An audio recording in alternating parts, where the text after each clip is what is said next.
Arizona Territory, 1872. The baby was screaming, the kind of shrill, panic cry that rattled the ribs and made the hot air feel heavier.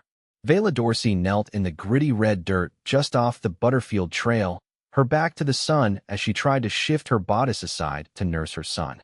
Her hands trembled from exhaustion, blistered from the rains, and the baby Finric could not seem to latch. Not with the wind whipping dust into his eyes. Not with her skirts torn and her body aching from the ride that had stolen 12 miles out of her since dawn. She had not eaten since yesterday.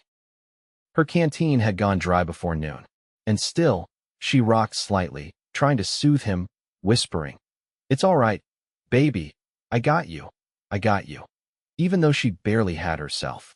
A horse snorted behind her. She jerked around, shielding Finric with her arm.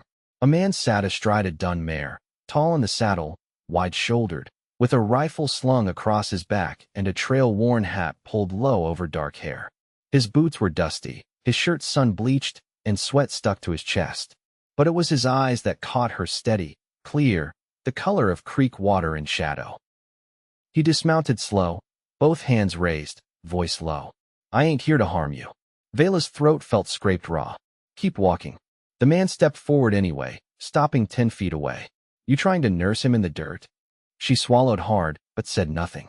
He glanced at the crying baby, then at her bleeding knuckles. "Let me help you both." She held tighter to Finric. "Why would you?"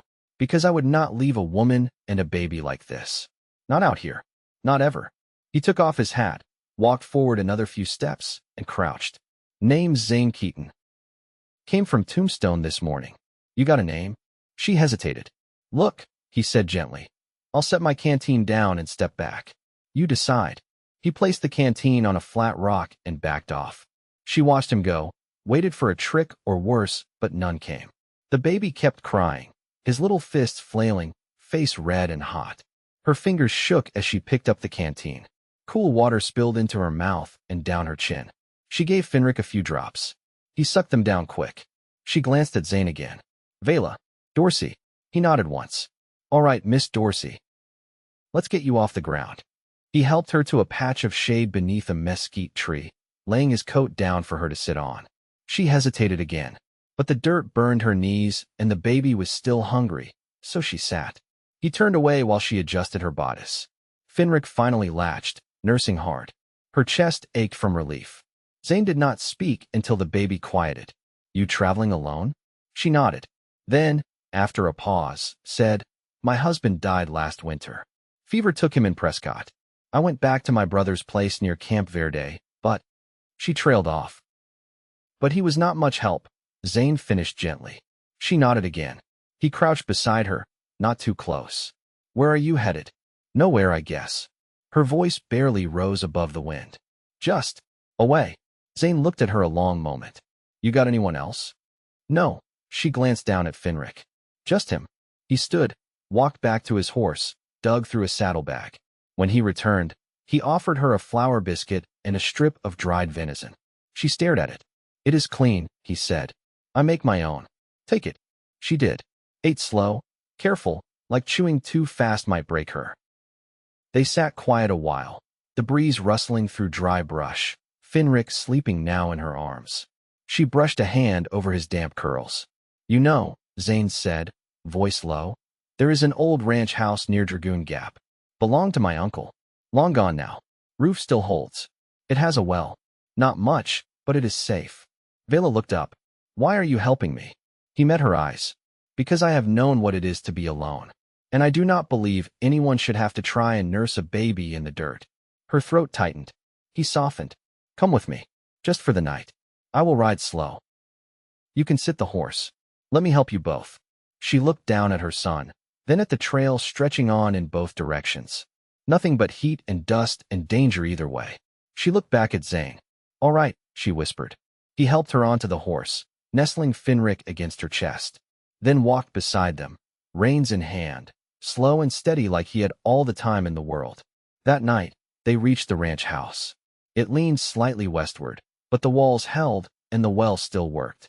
Zane built a small fire outside and cooked beans while Vayla rocked Finric near the doorway. He handed her a tin plate without a word, then sat across the fire and kept his eyes on the flames.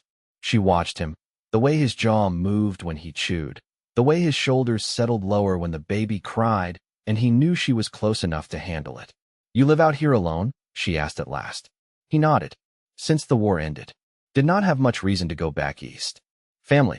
None left." Silence stretched again, not empty, just full of unspoken things.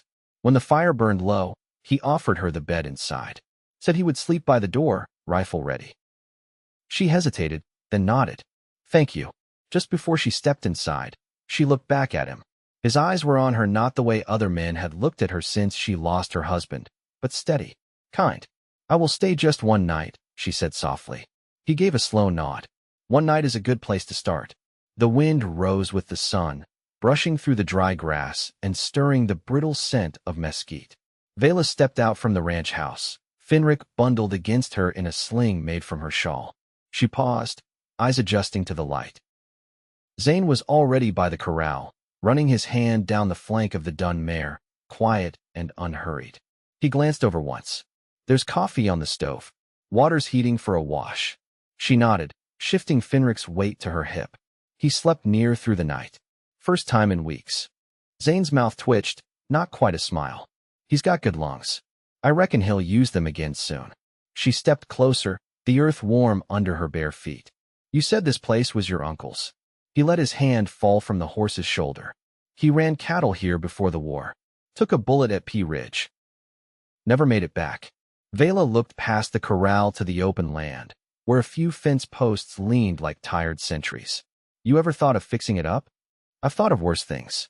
His gaze lingered on the house, then returned to her. "You staying another day?" "I need to wash clothes," she said. "And Finric's got heat rash. He needs shade." Zane gave one slow nod. "There's a canvas tarp in the barn. I'll rig it over the east side." She watched him walk off with purpose, shoulders squared like he meant every step. The quiet between them had shifted, not strained, not expectant, just something settled. By midday, the tarp stretched from the house to a mesquite bough, casting a wide shadow. Vayla laid Finric on a folded blanket and began scrubbing shirts in a tin basin, her sleeves rolled and her hair damp at the nape. Zane brought out a second bucket of water without being asked, setting it down beside her without a word. She looked up. "You always this helpful?" He crouched, elbows on his knees. "Only when folks need it." "You don't mind the work?" "I mind sitting still more." Finric stirred, letting out a soft cry. Vayla rinsed her hands and lifted him, pressing her cheek to his head. "You ever want a family?" Zane didn't flinch, but something behind his eyes shifted. "I did. Once. But the war took too much time. Too many years I can't get back." She swayed slightly, soothing Finric. "You never married?" "No." He reached down, brushed a bit of straw from the baby's blanket. "There was a girl when I was younger. She waited a while. Then she didn't." Vayla looked at him, the way his hands rested open on his knees, rough palms turned upward like he wasn't hiding anything. "You sound like you forgave her." "She thought I was dead. I wrote, but letters don't always make it across a torn country." Vayla sat down, still holding Finric. "I used to think grief had a shape, like a box you could carry and set down when you were tired." Zane didn't speak, but he listened. She continued. "Then Lou died, and I realized it's more like a rope, tied around your middle, dragging behind you. Some days it's slack. Some days it catches on everything." Zane reached for a small stick and drew a slow line through the dust. "You still carrying that rope?" "Every day." Her voice didn't waver, but her hands tightened around Finric. "But I don't want it dragging him down too." Zane leaned back, looking at the boy. "He's too young to feel the weight. But he'll know when you start lifting it." They worked side by side through the heat of the afternoon, Vayla washing and hanging clothes, Zane checking the well's pump and mending a broken shutter. When the sun dipped low, he lit a lantern and brought out a pan of cornmeal mush, sprinkled with dried apple pieces. She blinked at it. "You cook like someone's been hungry before." He met her gaze. "I have." They ate under the tarp as Finric dozed, his little hand curled around a bit of Vayla's skirt. The light flickered off the side of the house, turning the dust golden. Vayla set her spoon down. "Would it trouble you if we stayed another night?" "No," Zane said quietly. "It wouldn't trouble me at all." She searched his face, the quiet steadiness there. "I'm not looking to be taken in." I know. And I don't expect you to fix anything. I wouldn't know how. But I could cook. And I know how to mend harness leather if it's not too far gone. He looked at her, nothing hurried in it. You offering to help around here? I'm offering to stay, she said. Just for a while. Zane nodded, the motion slow, like something inside him had settled. Then we'll make room. Vayla leaned back, brushing a curl from Finric's brow. He's going to need somewhere to crawl soon.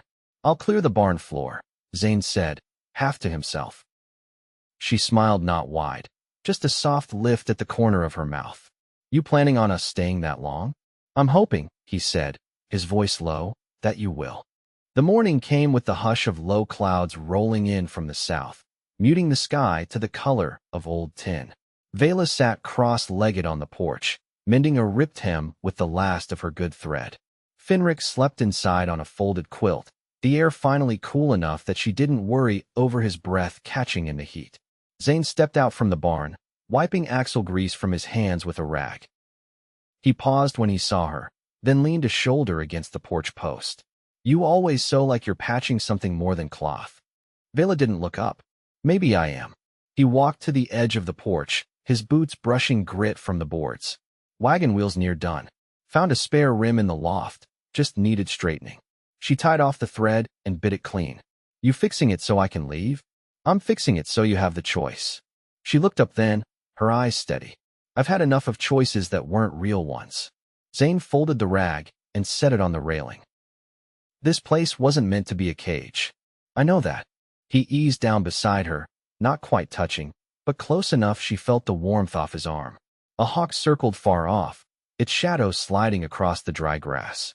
I found a tin of barley in the cellar, he said. Could make a pottage if we add beans to it. Finric's starting to take soft food, she said. Boiled oats mostly. Sometimes mashed sweet root if I can find it. Zane nodded. There's wild onion in the wash east of here. I'll pick some before night comes. They sat quiet for a moment, the kind of quiet that didn't press or pull. You were a soldier, she said. He didn't answer right away. Cavalry. Out of Missouri. Did you want to go? I wanted to stop watching things fall apart. Thought putting on a uniform might make a difference. Did it? No, he said. Not in the way I hoped. Vayla studied the thread in her lap. Lou never fought. He had a limp from a mule kicking him when he was a boy. They wouldn't take him. Zane glanced at her. Was that hard for him? Only when folks called him a coward. Her voice was flat, even. He hated that more than anything. People talk when they don't know anything worth saying. He tried to prove himself in other ways. Worked hard. Took risks. He wanted to be more than what folks saw. Zane looked out toward the horizon. Sounds like he was. Vayla nodded once. He was a good man. Not perfect, but kind. Zane was silent for a while, then said, You don't owe me your past. I'm not giving it like a ledger, she said. I'm just tired of carrying it alone. He turned his head slightly, just enough that she could see the side of his face. You're not alone. She set the mended dress aside. I used to think love was about promises. Now I think it's about what you do when no one's watching.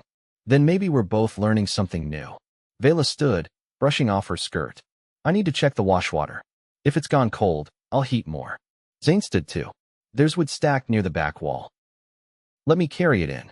They walked side by side, not touching, but there was something in the space between them that felt changed. Not rushed, not spoken aloud, but rooted. Later, as the wind picked up and a light rain began to fall, Zane moved the cooking pot inside and lit the small iron stove. The house filled with the scent of barley and onion. Finric stirred, blinking up at the ceiling, then reached toward the sound of the bubbling pot. Vayla laughed softly. He's got your appetite. Zane crouched beside the boy. He's got your eyes. She paused, the wooden spoon still in her hand. You noticed that? I notice everything that matters. She didn't answer, but her fingers brushed his as she passed him the bowl. Not an accident. Not a mistake. When the rain settled into a gentle patter on the roof, they sat by the stove, Finric curled between them, the warmth of the fire flickering against the walls. No declarations. No grand gestures. Just the quiet weight of presence. Zane reached out, slow and sure, and took her hand.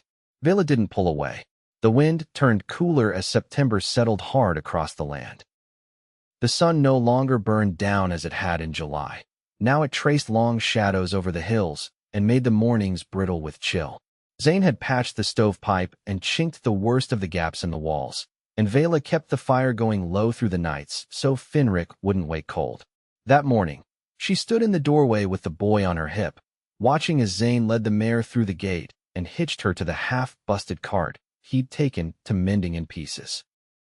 The wheels still leaned, but the axle held and the harness straps had been soaked and softened until they bent without cracking.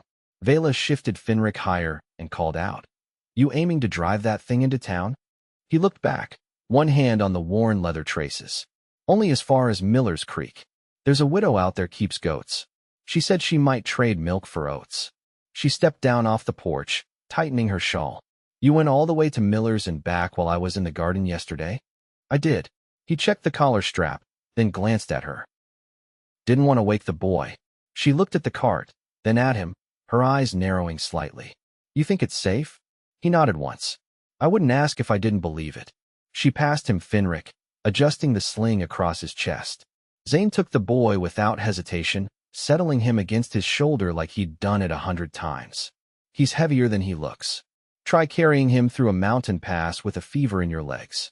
"I'd rather not." He smiled at her then, brief and sure. They rode together in the cart, the wheels creaking but steady. Vayla kept one hand on Finric's back and the other resting on the edge of the seat. The land rolled out soft and golden, mesquite giving way to patches of dry grass and the first flecks of yellow wildflowers that clung to the last of summer. She turned toward him after a while. "You ever think about leaving Arizona?" He didn't look away from the trail. "Used to. Thought about Colorado. Maybe Idaho. But I never had reason enough. And now?" He glanced at her, then down at Finric. "Now I've got to." She looked away, not to hide anything, but to keep from saying too much all at once. At the creek, they traded oats for goat milk and a square of cheese. The widow Mrs. Edmund was gray-haired and sharp-eyed, but she softened when Finric cooed at her and tugged her sleeve with his small fist. Vayla helped carry the bundles back to the cart, and when they left, Zane tipped his hat low. "On the way back," Vayla said. "You've known her long?" "She helped me bury a horse once. Middle of a rainstorm. Never asked for thanks. Just said, life's too short to let things die alone." Vayla exhaled, quiet at first, then said, "That sounds like something my mother would have said." He didn't ask more, and she didn't offer it. Near the house, the sky darkened, clouds gathering low and thick. They unloaded the cart in silence, Zane carrying the milk inside, while Vayla laid Finric in his bedroll. The boy stirred but didn't wake. Later, while the rain pattered against the windows and the fire snapped in the stove, Zane sat on the floor beside the hearth, oiling his saddle cinch. Vayla stitched a new hem into a feed sack, shaping it slowly into a diaper wrap. "You were quiet today," he said. She didn't look up. "Just thinking. About roots." She tied off the thread and bit it clean. What it takes to grow 'em. What it means to have them. He leaned back against the wall. "Some folks are born with them. Some grow them crooked. Others, they don't take till later. And you? I think mine are just now starting to take hold." She set the cloth aside and stood, crossing slowly to where he sat. She lowered herself beside him, knees brushing his thigh. "I don't want to keep running." "You don't have to. I mean it, Zane. I've been running so long. I forgot what it feels like to stop." He met her eyes, then stay stopped. Her hand found his, fingers folding into the roughness of his palm. He didn't move, didn't speak, but his thumb brushed slow across her knuckles, like he was learning the shape of her without needing to ask permission. The firelight caught her face as she leaned into his shoulder. "I don't know what tomorrow looks like, but I don't mind learning." Zane rested his cheek against her hair. "You won't be learning alone." The dry season broke in earnest 3 days later. Not in a downpour, but a slow, soaking rain that darkened the earth and brought the first scent of green back to the air. The roof held under it, thanks to Zane's patching, though the corners still wept along the seams. Vayla caught the dripping in a tin pan and set it near the stove, where the soft plink of water landing in the bottom became a rhythm to the room.